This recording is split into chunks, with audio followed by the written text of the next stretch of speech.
So today's agenda is, so we'll do a little bit of background of Architect Services, an introduction as we always do. We'll go through project for the web and where it sits in the landscape of Microsoft 365 and the tools you can use to manage those projects. And then we'll go through some slides on the latest features of project for the web. And then we'll go through a bit of a demo, really. So I'll just show you project for the web itself, and then the kind of surrounding Power App technology that you can use and take advantage of. And then if we've got time, I might even just show you quickly project operations, which is another service that's come recently from Microsoft. So and then we'll have Q&As at the end, but as always with these type of things, if you want to raise your hand on Teams, then please do, and I can come to you and you can ask a question. I could give you my view. If I'm going to answer it later on, I'll say, look, I'm going to answer it later on, so I'll come back to it. Or alternatively, if you want to put your question in the chat window, please feel free just to chuck your question to the chat window, we can come to it. If you've got any kind of other questions as well later on, please do feel free to email me or connect with me on LinkedIn. And also this session is recorded and available on YouTube as well, so you can always go back and watch these sessions.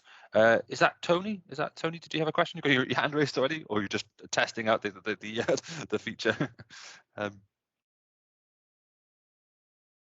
Okay, no question. I just want to make sure that. Sorry, I'm getting new work in this Teams environment at the same time as well, which is quite difficult. Tony, did you have a question there? Sorry, I've just realised that everybody's on mute. Did you have a question? No. Okay, cool. It's one of these things with Teams. You try and set it up so it's obviously doesn't distract the presenter. So we've actually set it, or it has been set for a while now, to enable everybody to come into Teams with the microphones on mute. But yeah, so it's not the easiest thing to use sometimes when you're trying to take people off mute or enable their microphone and they're still on mute, which is quite difficult. So without further ado, we'll crack on anyway. But if you've got any questions, please do feel free to raise your hands and I'll come to you, or use the chat window. As I said, I'm more than happy to answer any questions that come up. So my background, our history. So I started in Welsh Water, Duke Welsh Water, as a PMO administrator way back when, many years ago. And then I left Duke Welsh Water and went to Lloyds Banking Group and was a project manager there for a short while. And then I went over to Babcock International Group and started as a program manager and ended up being a portfolio manager and ended up being the head of projects and governance for one of their divisions. So and then I left Babcock and went into Companies House and was the head of P3 and managed the portfolio of transformational change across Companies House. So as you can tell, my background is all in project portfolio management. That's kind of all I've ever done. And that's really where Architect started. So 2.5 years ago now, Architect was started, and now we've got a number of clients across predominantly the public sector, but they include BAYS, ONS, DEFRA, Simbec Orion, ACAS, IPO, and Betty's and Taylor's as well. We've got a number of other customers, so we definitely need to update that slide, and we will do for next time. But yeah, so they're some of our kind of customers that we've worked with. So what we do in a nutshell is broken down into 4 key components. So it's solutions. So we're building Microsoft 365 solutions using the ecosystem that is Microsoft and the technology that we know and love. And then we've got products. So IcoPlan is a product that we've developed and kind of invested in quite heavily actually over the last couple of months. We've got another product coming as well, which is in the healthcare space as well. So we partner with organizations to build products that they can then sell on as SaaS services as well. So that's another key part of our business. And then services and support. So we obviously build these Microsoft 365 platforms, and we have to be on hand to support our customers in utilizing them. So maybe after we've built something and we've delivered something, we would be on hand in a service desk capacity to make sure that those systems are always working and always available and always iterating as well, which is the most important thing for us, is that those systems are continually changing as the requirements changing and this is the technology is being deployed and further utilized into the organizations. And kind of all around that, we're very keen and very focused on people and processes. So our consulting team, go into organizations and make sure that the right processes are being followed. We understand the requirements and that the right people are in place to be able to use this technology that we build. So that's kind of how we structure ourselves at Icotech, and really a bit of an understanding of what we do. And in terms of the technology, so it's all around Project, Power Apps, Power BI, and Dynamics. So that's really kind of our specialist in our goal partnership in project and application development. And then we've got our Power BI capability as well, because we love creating the visuals and the dashboards to get all this data out of the systems that we're building for our customers. So hopefully that's a whistle stop tour of who we are and what we do. So Project for the Web then. So it'd be interesting, to know, I guess, where you are in terms of the journey, I guess, because there's a couple of different kind of the technologies you can use for project and portfolio management across 365. And I'll start on the left-hand side here. Excel is one of those options that are available to any of us that are using Microsoft 365 to manage tasks, to track our lists and our to-dos. And some people still use Excel today. I kind of tend to prefer SharePoint lists and Planner, but some people do use Excel for their to-do lists and tracking activities, which is perfectly good, especially if you've got a single activity and that's all you're managing as that activity. Excel is really, really good for that.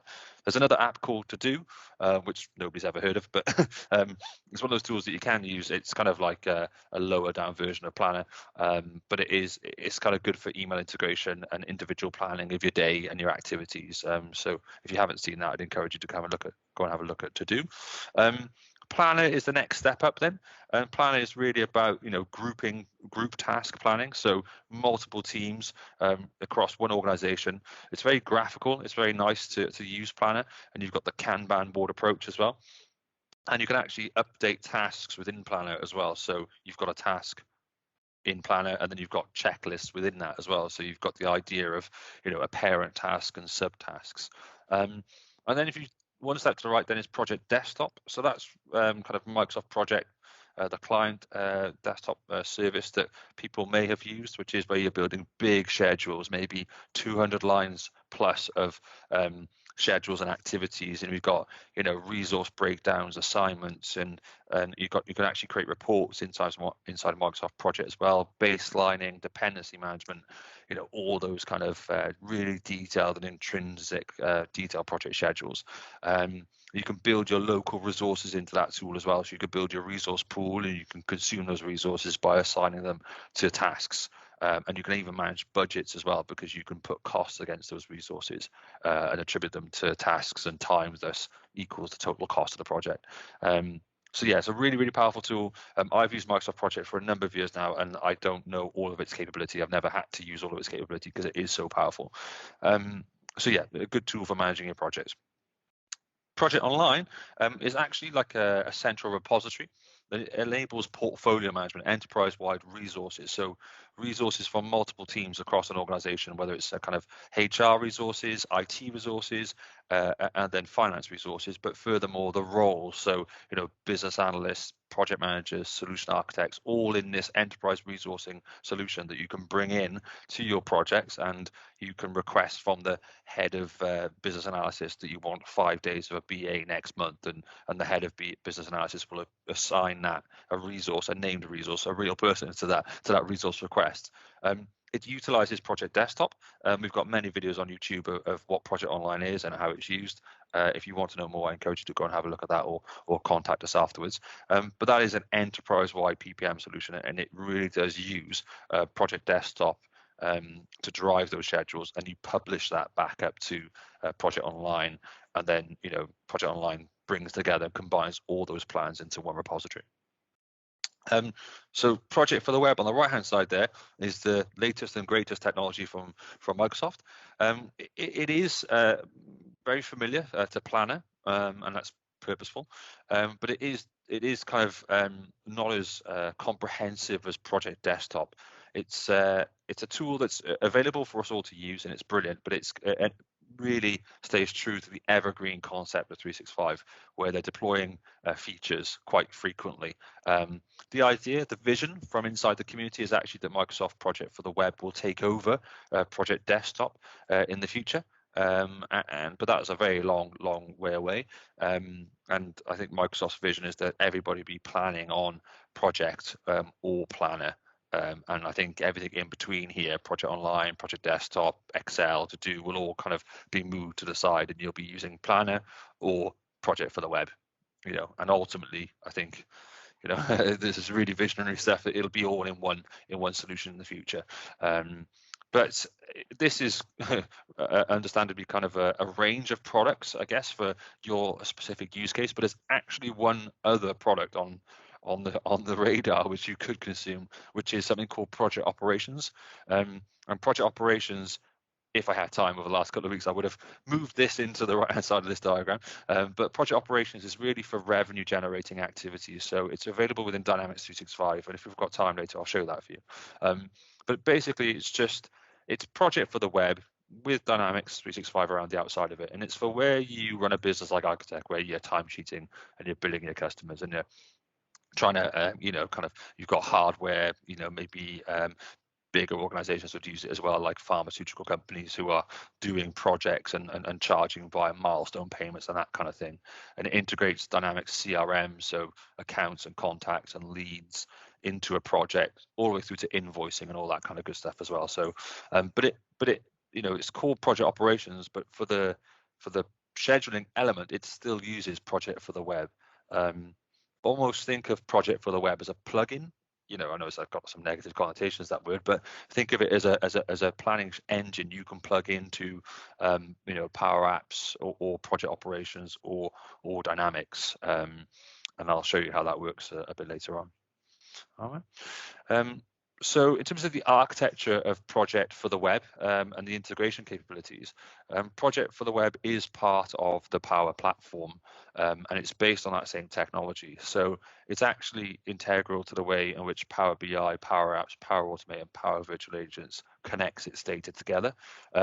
So we can take tasks from Project for the Web and we can record them directly in a table, an entity that exists within Power Apps, which means we can do so many things with those tasks. So if you've got a task that is 0 days and therefore a milestone, we can display that somewhere in a different system, and we can say, give me all the tasks across the whole portfolio of Project for the Web projects that are 0 days and maybe assigned to Joel, and put them in this view over here.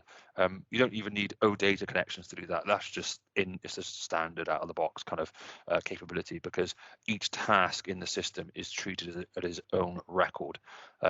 Whereas if in Microsoft Project Desktop, when you publish that to Project Online, you're effectively publishing the whole file. You're publishing the whole entity itself into Project Online, and then you're having to pull all those tasks out using OData. So those are some of the kind of benefits and pros and cons of it, really.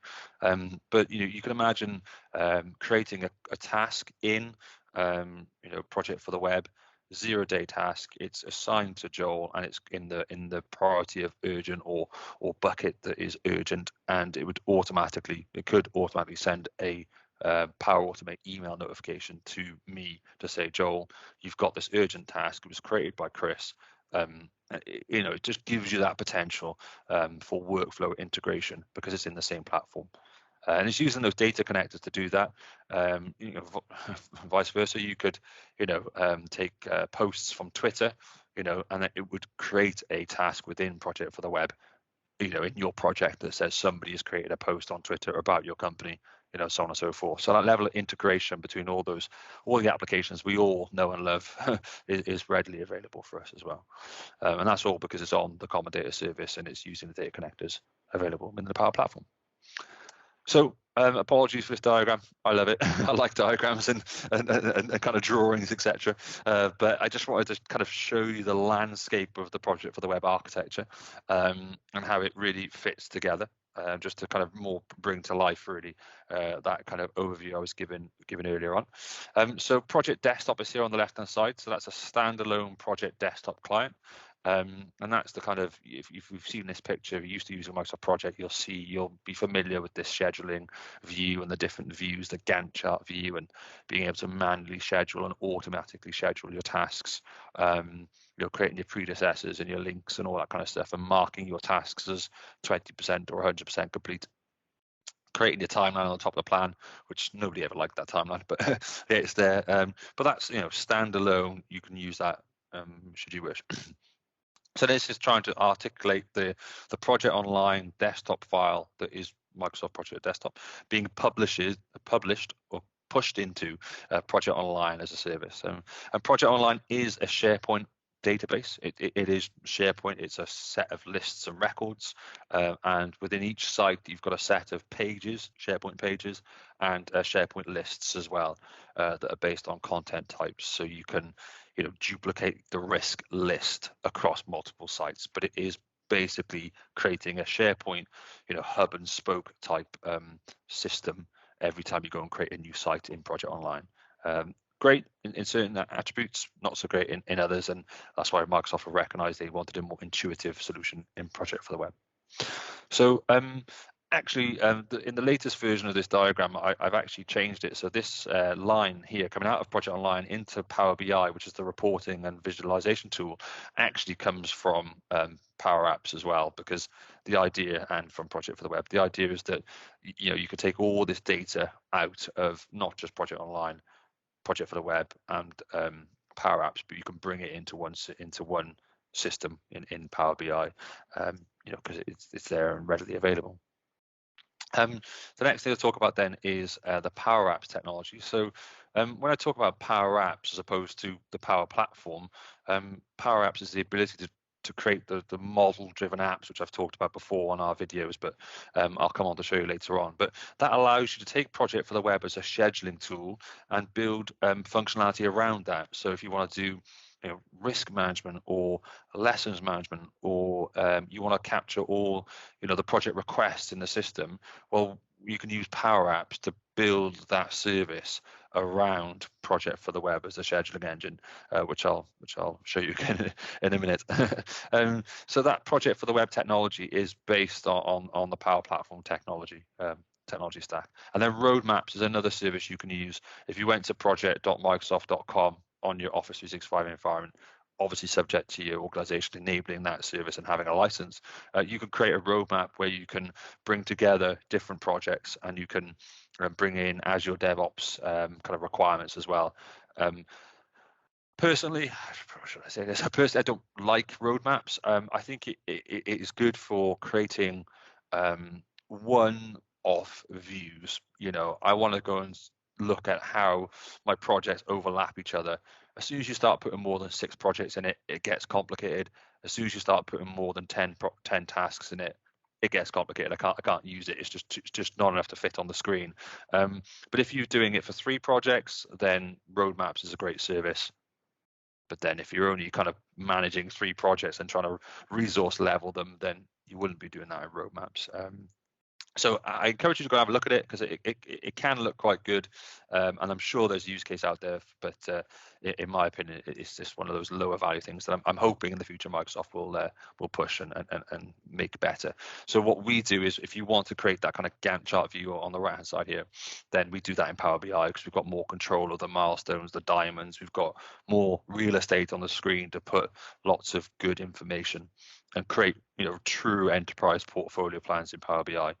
And somebody asked me the other day, can you do both? Can you look at Project Online and Project for the Web and Power App data? Yeah, you can look at all of it. You can look at all of it in one place. That's never happened before. I never needed to sneeze on a webinar. And I went to the age-old look at the light, and it failed me. So it'll happen in about 10 minutes time. Well, that's rather embarrassing. So yeah, Power Apps is the technology that we can use to build these applications around the outside of that technology. All right, so let's move on. Enough waffle of my diagrams, because I could be there for a very long time. I enjoy the diagrams. But the benefits of Project for the Web really are the simplicity of keeping track of all activities across a team or organization. So if you go to project.microsoft.com, you can just create a project, whether it's a marketing project or a HR project or whatever it is, and just got a place where all these activities are created, especially if you've got lots of sub activities within one place. This is a really good technology to do that for. Assigning tasks, so you can assign tasks to team members and they get notifications of that, just like on Planner, and you can track activities against those tasks. When you apply the Power App technology, you can see all the risks and issues as an example, and you can build your resource view as well in Project for the Web, although it's not as detailed as, say, an assignment to a task in Project Desktop. If you know what I'm talking about, you know that you can, in Project Desktop, you can take a resource and you can assign it to a part of the task within Project Desktop, Microsoft Project, and then it gets proper confusing at that point. You can't do to that level of detail. You can only assign a resource directly to one task, and then you can do the whole duration versus hours effort over time as well. And that's new. So that's a feature development that's coming. And then you can use Power BI to get the single version of truth out of the data. So that's really some of the key benefits for Project for the Web. So in terms of deployment enablement, you can just go and use Project for the Web as a service, project.microsoft.com, but you'll just get that project scheduling tool. What you can do is Icotech can come in and you can get a kind of accelerator pack, and we can deliver that very quickly, where you get the Power platform, the Power App around the outside of it, and then minor customizations can be made very easily and very quickly, and of course you can go onwards and upwards to true enterprise-wide portfolio management systems as well. But it really does enable project management in the most simplest way across an organization. And for me, speaking from experience, where I've run a portfolio of 50 to 100 projects across public sector organizations, well, not every one of the project managers was a trained project manager, so not every one of those projects wanted to use Microsoft Project. And every time you open up Microsoft Project Desktop in front of somebody who didn't know what they were doing, you could see the fear in their eyes. You could see them going, flipping it. What's this tool? It's so powerful. It's so complicated. All I want is a list of my activities. And that's really where Project for the Web works really well. If you don't want to scare people, or you don't want to, you just want to be able to capture the right amount of detail, Project for the Web works really, really well. And then being able to bring that into a portfolio or program view is really, really the sweet spot for this technology at the moment. And then the dashboards, of course, Power BI, if anybody knows it, anybody's seen any of our videos on it before, we love Power BI, and we love creating and pulling the data out of that technology, out of the systems we build, so we can make informed decisions. Right. Another way of looking at it really is kind of what you could do with Project for the Web, and I've just tried to land this and just a different way of visualizing it really, and use the color codes of the technology from Microsoft. Thanks Microsoft for the branding of those colors, to show what part of the system can do what. So project scheduling, resource management, team collaboration, and demand management is all available in Project for the Web. And then if you apply a Power App around the outside of that, you could do the capacity, dependency, time recording through timesheets, and your RAID logs, actions, decisions, assumptions, dependencies, risks, and issues. And then you can, of course, use Power BI to take your data out using the portfolio prioritization reports that are available, and project reporting as well. So, I always say, if you've been on these calls before, apologies if you've heard this before, but, I always remember creating the status report, in PowerPoint, as a project manager. I'm going to create my status report. I'm going to take my project desktop file, take all the key milestones. I'm going to take my Excel risk log and my Excel issue log, and I go to SharePoint for my costs over here, or SAP for my actual billing. And I could put it all into my PowerPoint slide deck and make up my red, amber, greens for my project, and then PDF it and send it out to my SRO and my sponsor by 10 o'clock on a Friday morning. And that process would take me hours. And the amount of times that they come back saying, dude, you got that wrong, mate. You've misspelt that time or that date, or the rag I don't agree with, and that is just eradicated with technology in the project space. In my experience, just one single version of the truth. Hit a button in Power BI, refresh. What is the actual data in the system at the moment, and what is it telling me? Just drive yourself to have much more informed conversations in your project boards or program boards or portfolio boards using that information, that data. Right. So the latest features, as this is titled, we'll move on quickly, conscious of time, and I'm rambling, apologies. So improved filtering. So one of the latest features is you can actually filter in Project for the Web now, just like you could filter in Planner, so you can say, give me all the tasks that are of a certain finish date, by progress or by bucket. And that's the same technology, same terminology, as Planner, and that is purposeful. That is actually something that they're trying to do, is bring those closer together. So yeah, the filtering is good, because if you did use Project for the Web, 2 months ago or even 6 months ago, if you did create a long schedule, it was quite hard to bring that back to something you could deal with, on a managerial level, saying, give me all the tasks that are finishing in the next months because they're my most important ones. It was difficult, but that is a great little feature that's come out now. Assigning individuals to your tasks without sharing the whole project plan. So it's actually about, rather than sharing the whole project, the whole system with that individual, it's saying you are responsible for this one task within the system.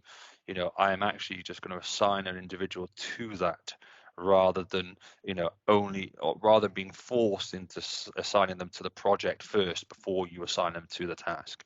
And there's pros and cons with that, of course, you can imagine, but it is much more flexible to do that in our experience, and that is a new feature that's come out recently. The next one is the resource booking. So you're able to use the Dynamics scheduling and resourcing capability, and allow you to book resources using this schedule board.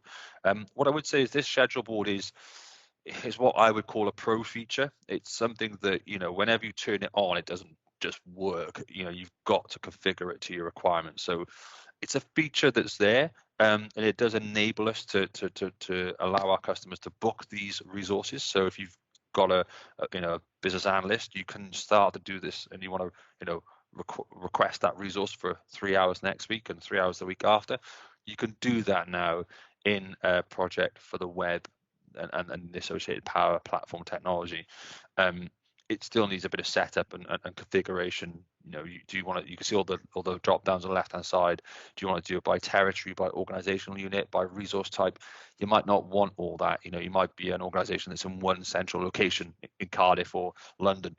So it needs to be set up in that way. But it's brilliant that capability is coming over from Dynamics operations now into this technology, that we can then utilize it to meet the customer's requirements that we're working with. So that is really cool. And then Power BI roadmap. So there are a number of different roadmap reports available within Power BI now. The content pack is available. A lot of organizations don't know it exists. So if you've got some level of Power BI capability, you can go onto GitHub and you can download the Power BI content pack for Project for the Web and actually Project Online. And you can deploy that, and you can connect it through the connection services, into your systems, into Project for the Web and Project Online. So we've got our own version, because we take that and we configure it and add a bit more value to it and make sure it really does work for the customer, and add all the custom fields in there, etc. But if you didn't know, if you could go to GitHub and go to I think it's Project Online kind of Power BI content pack. I haven't searched for it for a while, but it's on GitHub. If anybody is struggling to find that, let me know. Email us at info@architectservices.co.uk, and we'll kind of send it on to you as well. So the content packs are increasing, and they are developing along with Project Online and Project for the Web content packs, which is really cool to see. Critical path. So we love critical path in planning. So I guess this is something that's taken over from Microsoft Project Desktop. There was a lot of critical path planning and analysis in Microsoft Project Desktop, which wasn't available in Microsoft Project for the Web for a long time, and now recently has been implemented, so you can show the critical path of activities in your schedules should you wish, and you can see that view on the timeline as well. So another little good feature that's coming out.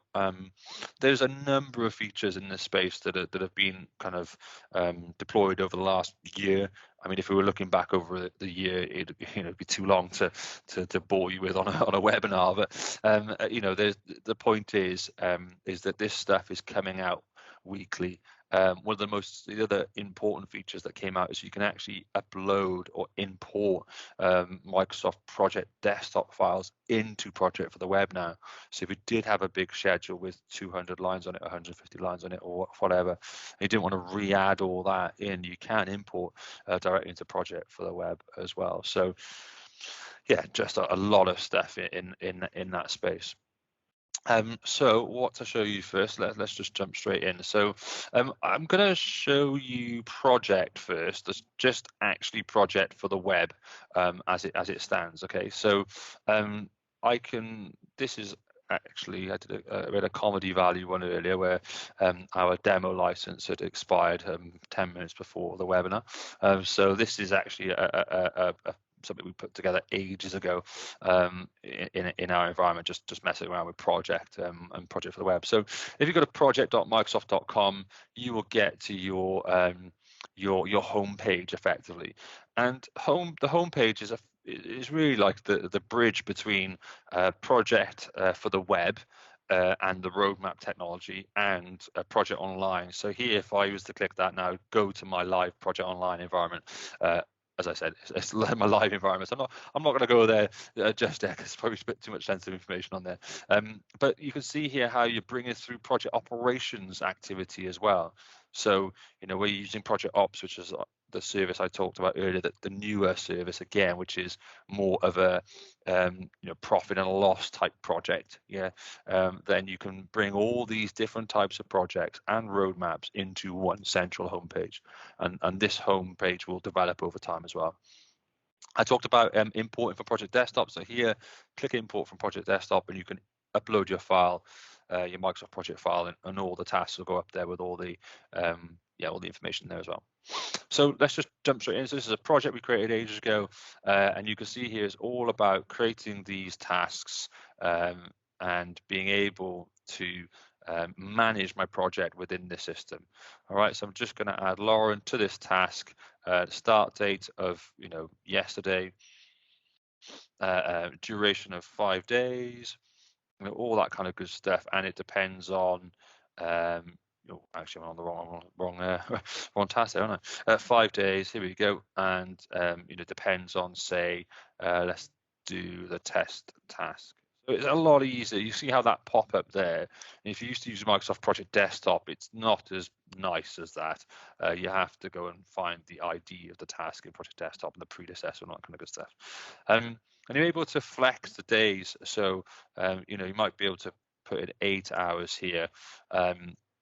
And that's a new feature that also a year ago, when we were playing with this, when it first came out, every time you changed the hours, the days and the duration changed. There was a direct correlation between the two. You couldn't split them out.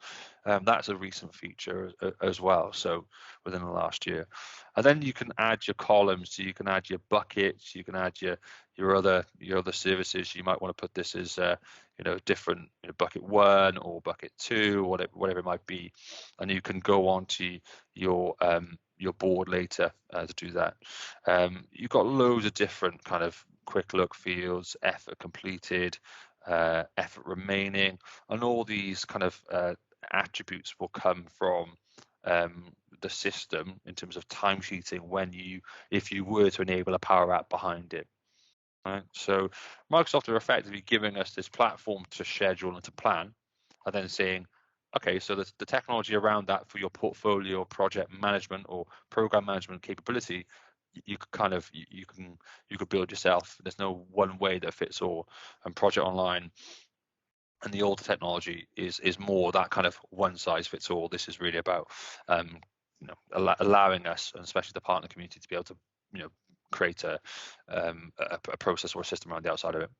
So you've got like in Planner, you've got the bucket. So this is testing, this is these activities, and you can drag and drop these, and you can even add your tasks in here if you want to. So if you like your planning in this space, you can do it in here. And the finish date, and you can change these as well. The finish date might be January.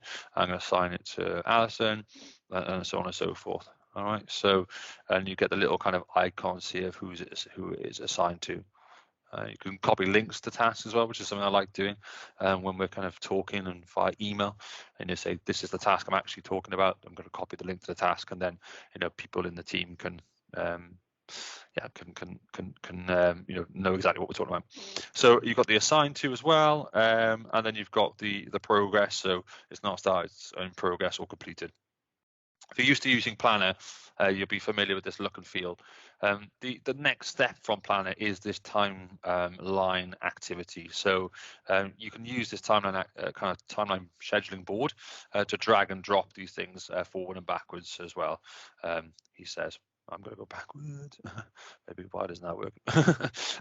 So you can move these forward. I'm not quite. I must be doing something wrong. Here we go. There we go. So you can move these backwards and forwards, and then you can actually create your links in your dependencies. So if you're far more visual and you want to say that actually this task is dependent on that task, then you can do that here. I don't know if you saw that. It might be a bit too quick. Apologies if it was, but I can bring that task and I say actually, you're a dependency, this has to happen before that happens.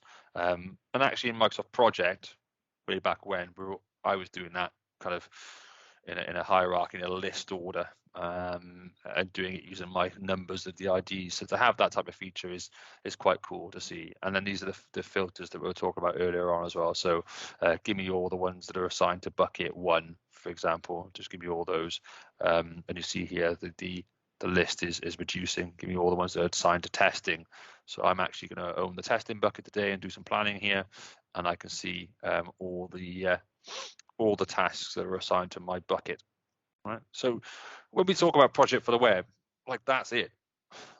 I mean, yeah, there's not really a lot more to show you other than your how you can manage detailed projects in here. You can copy a project, you can do your exports to Excel and all those other features as well. Again, these are all some new features that weren't here for a while. And you can go to your team sites as well, so you could integrate this and embed this within Teams in a collaboration approach as well. So there's a lot of stuff you can kind of start to learn and start to utilize, but the core of it, the nub of it, is really the ability to manage your tasks in a view, in an engine, more detailed and more powerfully than Planner.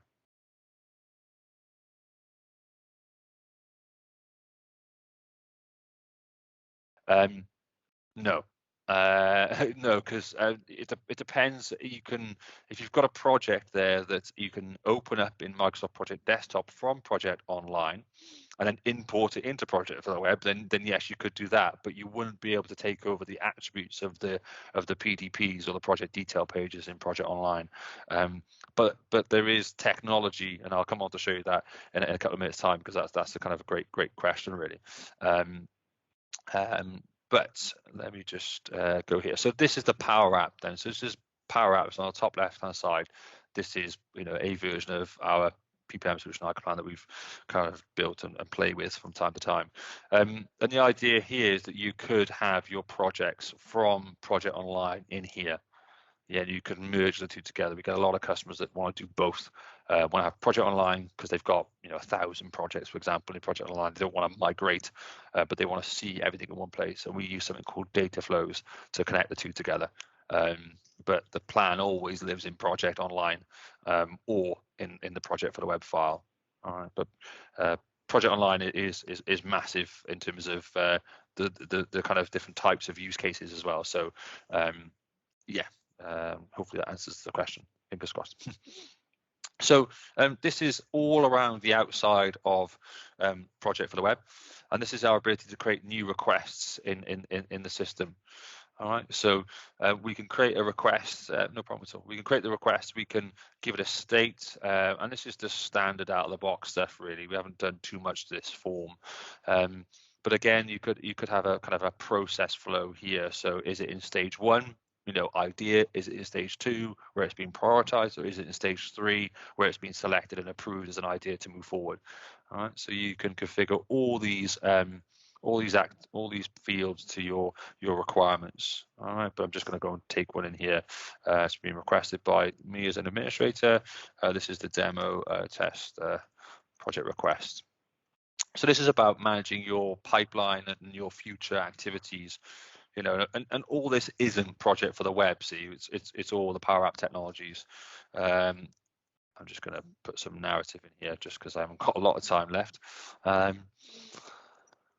So you can rate it against your priorities as well. This is the standard kind of scoring model, but we can be a lot more comprehensive in this as well. So you could have another record here that says business objectives and so on and so forth, and you could score your projects against this. And as you score your objectives in terms of weighting and priority order, it will reevaluate all the costs or all the prioritizations of all the projects across the portfolio. So yeah, that's a project request process, and you can configure that to your specific requirements across your business. Then we've got the idea of portfolios. So portfolios are big chunks of work that are delivering a specific activity. So we can chunk these up at a portfolio level. Some of our customers don't use this, and some of our customers use it very heavily.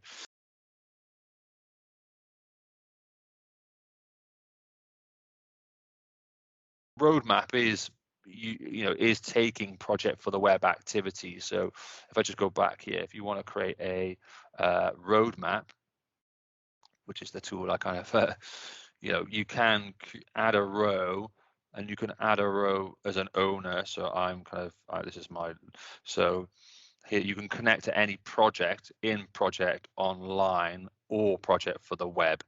And yeah, you can bring that in there, and then you can connect Azure DevOps boards as well. So you can use roadmaps. Yes, thank you for the question. Kind of my brain's following now. You can use roadmaps to bring through tasks from project for the web and project online into this one view, which is a useful technology.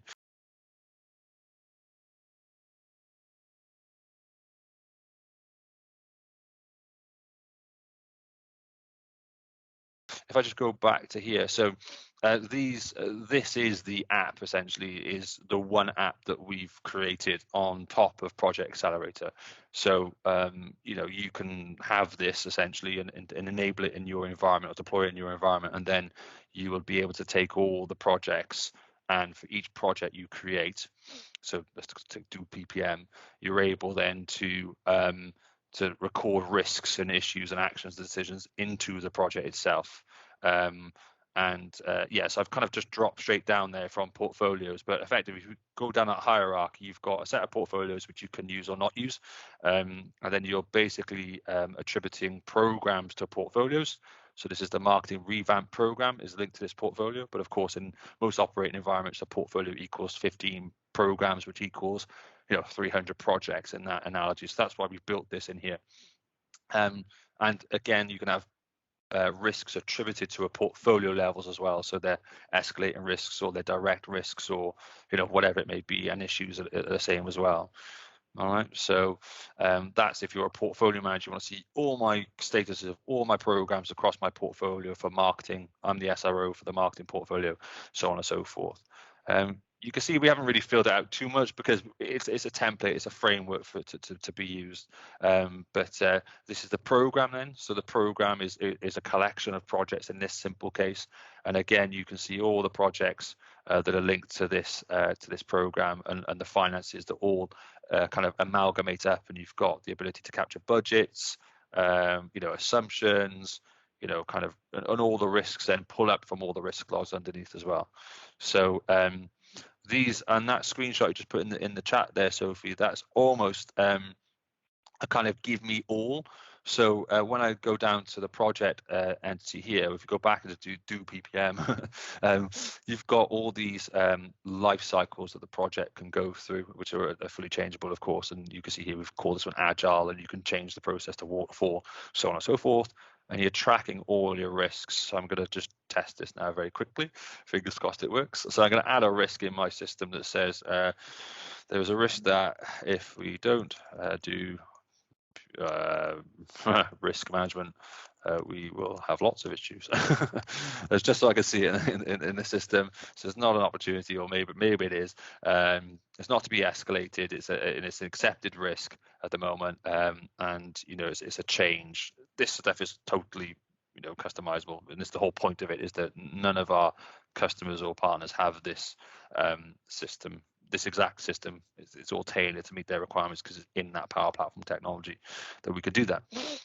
So I'm just going to go test, because I can do that. Test, and I'm just going to save as no other mandatory fields is there. But you can also do trend and management in this. So we've got a timeline feature where we can actually say it's improving or it's deteriorating, and we could take a snapshot of that in the future. So that's some of the kind of capabilities that we've kind of started to bed into this, which is effectively our play area, if you would. So here's my risk here, and this is a risk against a project. And you can imagine now you've got, say, 100 projects in your portfolio, and each of them have got 10 risks. Well, if you want to see all the risks across the portfolio, this is where they are. All right, so all the risks across the portfolio are in here, and thank God for that. I was a bit worried that it wasn't gonna show then, but if we don't do risks management, then we have lots of issues. So this is where I'm saying, come and give me all the risks across the portfolio and create my views and my active views, and you can even see the ones that are created here at portfolio level. All right, program direct risks. All right, so that kind of capability is there around the outside of that.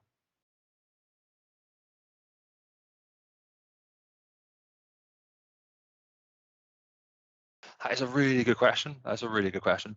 So resources, so we can build these resources here, like into the system. Now, I will be clear, Jonathan, that resourcing isn't kind of out of the box almost. It's available, as I said, in the scheduler board earlier on, but it's so complex and so unique depending on who the customers and what they're trying to do, whether it's resourcing, I'm waffling now, but for example, resourcing to you might mean I want to put this person on this project for 3 months for 50% of the time.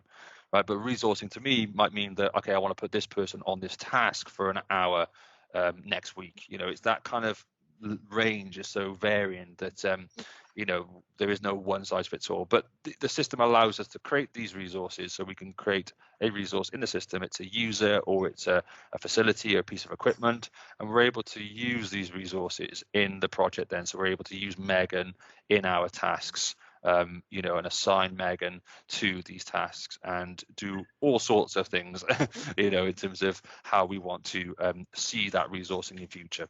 Right, I don't think this is enabled for reports yet, but what we get out, that is annoying, because I was looking forward to showing you some Power BI dashboards, but we can see all the kind of resource requirements across the portfolio, show you your kind of capacity versus demand, and so on and so forth. All right, so it does do it, but it does need a real kind of thought about what you're trying to do and what you're trying to report on. So sorry, I can't answer it any more in detail than that. But there is other kind of links on our YouTube channel, Jonathan, where we can show you the kind of the resource and capabilities in more detail, really. So this is all resources. These are all the issues. And again, as I said earlier, the ability to capture every single task in every one of the 200 projects that might be in this system as single entities, as single items, automatically gives us so much potential. All right, so we can share a task, we can email a link, we can apply lots of Power Automate flows to this type of stuff. We can add them to queues if you're working in activity queues in Dynamics CRM. We can attribute costs or create invoices against tasks as well. So it really does leave us so much potential and opportunity. Yeah, it's pretty cool. All the actions, all the decisions, all the changes. So you want to do a change request, so that's all in here as well. So I've got a project and I want to do an RFC maybe, a change request at a baseline. We've kind of designed that as a carcass into this. Again, our customers almost take this and then go, I don't want that, I don't want this, and this is the process my change request goes through, and within a couple of days we've built that and deployed it. You could do audit history. So one of our customers, ONS, wanted to audit changes. So ONS wanted to be able to say, look, this change happens here, but what happens after that and they really wanted to have that audit trail, so that one change request could go through multiple iterations and boards for approval, and that happened here in the audit place as well. So that's kind of a little example of the requirement there. Lessons are really important to us. We love creating the lessons, learnt logs, and that whole culture around that. And we're able to kind of capture the impact of the lesson, which project it was related to, and even now we're starting to develop tools that allow you to select the lessons that are appropriate to the requests that come through as well. Because a lesson is never really learned until you do something positively about it, is it really? Especially in our experience as well. So yeah, this is just a whistle-stop tour of the technology as it stands today, and just the art of the possible. It really isn't meant to be a kind of refined, polished demo, but it's just meant to show that actually Project for the Web is a single component of the overall Power Platform technology. What I will say is that, as I said earlier, rather embarrassingly, 15 minutes before the session, I looked at my license and it expired. But you'll have to do a bit of trust here. But the Project for the Web board that I showed you earlier would appear in here in this task pane. So you don't have to go to a different tab to go and manage your schedule. Your schedule does appear in here in this task pane, and you can start doing all the stuff that we talked about that I showed you earlier on in this task pane here. Effectively, obviously not the top bit, but all that, all that there appears if you have a license in this pane here. So you can start creating your schedules within the portfolio management system itself. All right.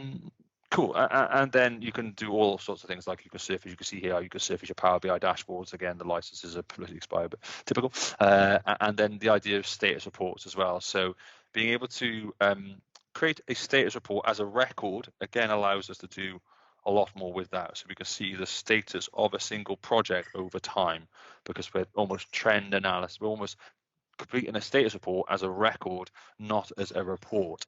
If you take a Power BI dashboard and go give me the status, in order to go back on that data over time is very difficult. It does cause complications. We can do it with something called Snapshot, which we've developed, but we prefer doing it as a status report. It's approved or it's declined, and what's the RAG of this project, so on and so forth. Well, actually, let's be positive. We're going to green today. So yeah, we're all green here on this project, and it's all going really, really well. The Going Green project is gone green, lol. And yeah, so this is the kind of idea here. We can get very complicated with the automated RAGs, so you don't have to have them manually. It can design the formulas in here to automatically show you the RAG of the project, should you wish.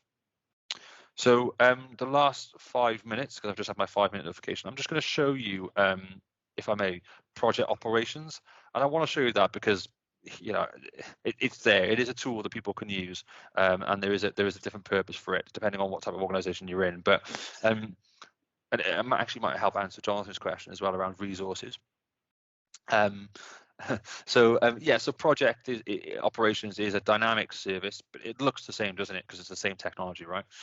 So it's a project. You can come in here and you can see the type of tabs that are available in this. Again, all these tabs are totally customizable and flexible, but you've got your estimates. So you're doing cost management, you're doing your tracking, you're doing your resources, and this is how you can track your resources, Jonathan. I think something similar to this, where we can build these views into the PPM solution I just showed you 2 seconds ago. So you've got your excess booking, your over allocation, and your effort per day or effort per week, or whatever you might want to look at. All right, and then you can do your resource assignments as well. So where you go into more level of detail there. I've got an activity here. This is my unit in terms of hours per week, so on and so forth. But it's almost, think of it as a framework to allow us to come in almost and go, right, how does it actually work for you? Task billing, so invoices per month, expenses get added to the system as well, so an expense per project. So you can see the difference. This is about billing and recharging, not about kind of what we're more used to, which is more public sector kind of organizations like IPO, ONS, delivering projects on a larger scale. Yeah. And then the scheduling board, which we showed earlier on, this was normally available in Project Ops, and it always has been available in Project Ops in Dynamics, but it's now available in the Power Platform technology as well, so we can surface this into that technology. I can't really show you much in here because it's so powerful, so overwhelming at times. But yeah, it's totally available. You've got your expenses and timesheets as well as the other thing we can pull out from this. So you could do your timesheet entries in here, and input your time against tasks within the project itself. Hopefully I'm sorry I've run out of time, and I feel like I've just waffled for a long time. Hopefully you found it useful. Is there any more questions on the call at all? And I'm going to try and be technically clever here and see if I can. I don't know how I can take everybody off mute or enable microphones. We're going to have to have to get better at that next time. So apologies that I can't do that now. But has anybody got any more questions they want to share on the Teams? No. Okay, cool. Thank you very much for your time today. Hopefully you found that useful. As Lauren says, if you've got any questions, just drop me an email, joel.markham@architectservices.co.uk. My email is in the chat window. And we do have lots of upcoming events as well. Lauren likes to keep me on my toes, and I need to remember those off the top of my head. But yeah, if you want to join any more of these sessions, then we've got a advanced features in Power BI on the 17th of November. So that's with Toby. So that's going to be a really good one. And then we've got some Power BI for beginners, Power Apps for beginners as well, and then what's new in SharePoint on the 10th of November as well. So yeah, lots of cool stuff and cool content coming up over the next couple of weeks. And as we say, if you've got any questions, just email me directly at joel.markham@architectservices.co.uk. And yeah, thank you for your time this afternoon. Hope you found that useful, and I'll let you crack on with your busy days. Thanks so much for your time now.